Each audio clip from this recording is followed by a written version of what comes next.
नमस्कार. 1 मे हा आपला महाराष्ट्र दिन आहे.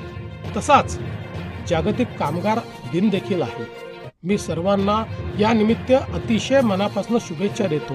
आजचा दिवस कामगारांच्या योगदानाचा सन्मान करण्याचा आणि त्यांच्या हक्कासाठी घेतलेल्या संघर्षाची आठवण ठेवण्याचा आहे. या निमित्त धडक कामगार युनियनच्या सर्व सदस्यांना आणि पदाधिकाऱ्यांना आणि 1800हून अधिक युनिट्समधील प्रत्येक कामगाराला माझ्याकडून मनपूर्वक शुभेच्छा. आपण जे काम करता ते केवळ पोटासाठीच नव्हे तर देशाच्या उभारणीसाठी देखील अत्यंत महत्त्वाचे आहे. तुमच्या घामातून निर्मिती होते, प्रगती घडते आणि उद्योग उभा राहतो.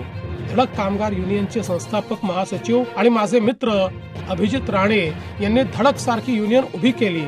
त्यांच्या नेतृत्वाखाली कामगार वर्ग आपल्या न्यायासाठी लढतो. संघर्षातूनच सन्मान मिळतो आणि एकतेतून शक्ती मिळते.